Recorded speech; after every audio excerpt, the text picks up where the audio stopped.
যদি ভিডিওটা ভালো লাগে তাহলে একটা লাইক দিবেন, শেয়ার দিবেন, কমেন্ট করবেন।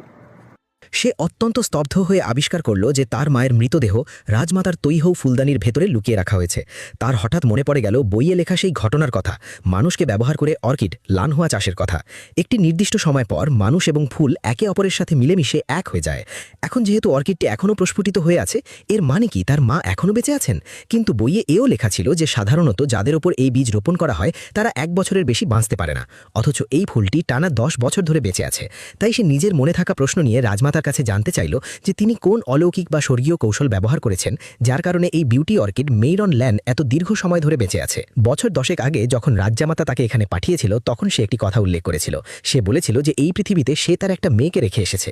তাই আমি লোকদের আদেশ দিয়েছিলাম যেন তারা প্রতিদিন তার কানের কাছে গিয়ে বলতে থাকে, যদি সে মরার সাহস করে তবে আমি তার মেয়েকেও খুঁজে বের করব এবং তাকেও এই ফুলদানির ভেতরে রোপণ করব। মেয়েটি এতক্ষণে জানতে পারল যে তার মা মূলত তাকে বাঁচানোর জন্যই নিজের প্রবল ইচ্ছাশক্তির জোরে গত 10 বছর ধরে মৃত্যুর সাথে পাঞ্জা লড়ে বেঁচে আছেন। আসলে ঠিক 10 বছর আগে তার বাবা হঠাৎ জানতে পেরেছিলেন যে রানী হুয়াংহাও বিরল প্রজাতির অর্কিড খুঁজে দেওয়ার জন্য বড় পুরস্কারের ঘোষণা দিয়েছেন।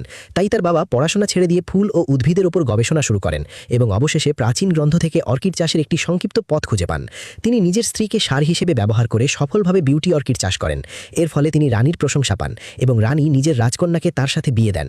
নিজের আগের বিয়ে এবং সন্তান হওয়ার খবর যাতে চারদিকে ছড়িয়ে না পড়ে সেই ভয়ে সে নিজের মেয়েকে ঘরের ভেতর আটকে রেখে নিজের হাতে আগুন ধরিয়ে তাকে চিরতরে সরিয়ে দেওয়ার চেষ্টা করেছিল। ভাগ্যিস সে চলে যাওয়ার পরপরই মেয়েটি গোপনে জানালা দিয়ে লাফিয়ে বাইরে চলে এসেছিল। 10 বছর পর মেয়েটি কঠোর পরিশ্রম ও গবেষণা করে একজন শীর্ষস্থানীয় ফুল চাষী বা মালি হয়ে ওঠে। নিজের চাষ করা শীর্ষমানের স্নেক অর্কিড বা সাপ অর্কিডের মাধ্যমে সে সফলভাবে রাজজামাতার দৃষ্টি আকর্ষণ করতে সক্ষম হয়। তবে রাজজামাতা তাকে নিজের মেয়ে বলে চিনতে পারেনি। রাজমাতার মন জয় করার জন্য তারা সেই মেয়েটিকে এবং স্নেক অর্কিডটিকে একসাথে রাজমাতার কাছে উৎসর্গ করেন।